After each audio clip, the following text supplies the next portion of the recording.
بسم اللہ الرحمن الرحیم نحمدہ ونصلی علی رسولہ الکریم اما بعد فاعوذ باللہ من الشیطان الرجیم بسم اللہ الرحمن الرحیم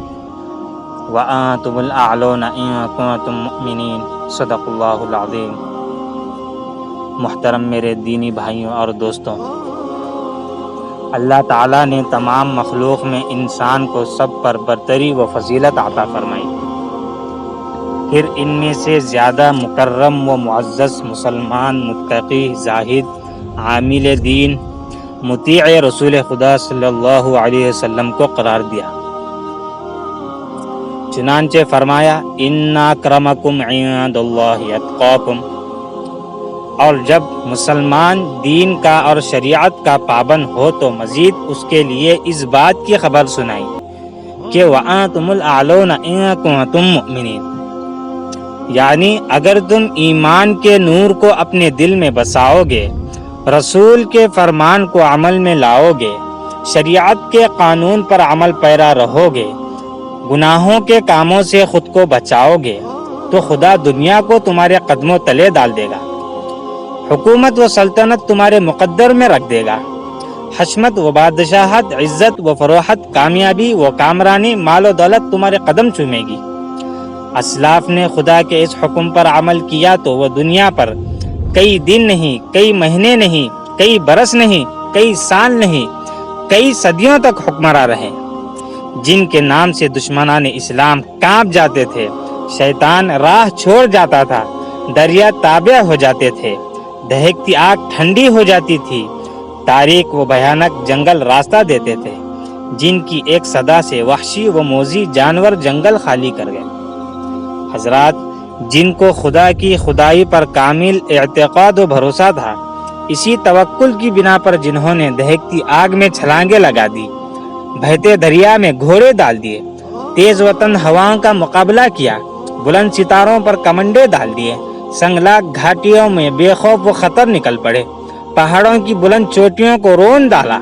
طوفان و حوادث کا مردانہ وار مقابلہ کیا، جن کی زبان میں وہ ملکہ تھا کہ سخت سے سخت دل بھی پگھل کر پانی ہو جاتا، جنہوں نے مضبوط چٹانوں کو ریزہ ریزہ کر دیا، جنہوں نے مصائب کے امڑتے سیلاب کو صبر و تحمل کی ڈھال سے روک دیا، جنہوں نے تکالیف کے المناک پہاڑوں کو قوت ایمانی سے پاش پاش کر دیا، جنہوں نے بطانے باطل کی محبت کو دلوں سے نکال پھینکا اور کہہ دیا آمنت باللہ وترکت غیر اللہ۔ جب باپ کی شفقت یاد آئی تو محمد صلی اللہ علیہ وسلم کی یتیمی سے دل بہلایا، جب ماں کی ممتا یاد آئی تو فاطمہ کی یسیری سے دل بہلایا، جب بیٹی کی محبت یاد آئی تو یوسف علیہ السلام کی جدائی سے دل بہلایا۔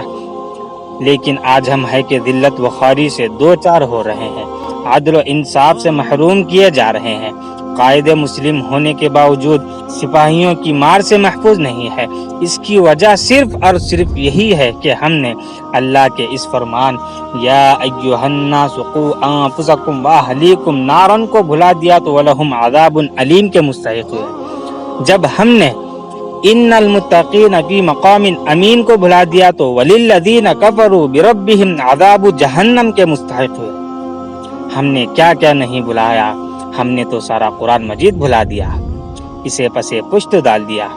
اسی وجہ سے شاعر نے کیا خوب کہا، ہم خوار ہوئے تاریخ قرآن ہو کر۔ ہم نے دین کو ٹھکرایا تو دنیا نے ہمیں ٹھکرا دیا،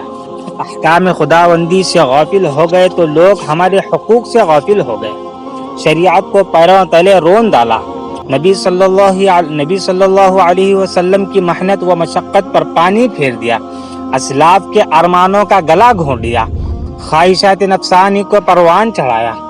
میرے محترم بھائیوں، آج بھی وقت ہے کہ ہم اسلاف کی سیرت کو اپناتے ہوئے خدا کے آگے سر بجود ہو جائے، اپنے گناہوں کی معافی مانگے، اپنی ناکامی پر شرمندہ ہو جائے۔ انشاءاللہ تعالی خداوند عالم ہم سب کو دونوں جہاں میں کامیابی عطا فرمائے گا۔ انہی چند کلمات پر میں اپنی بات ختم کرتا ہوں۔ وآخر دعوانا ان الحمد للہ رب العالمین۔ السلام علیکم ورحمۃ اللہ وبرکاتہ۔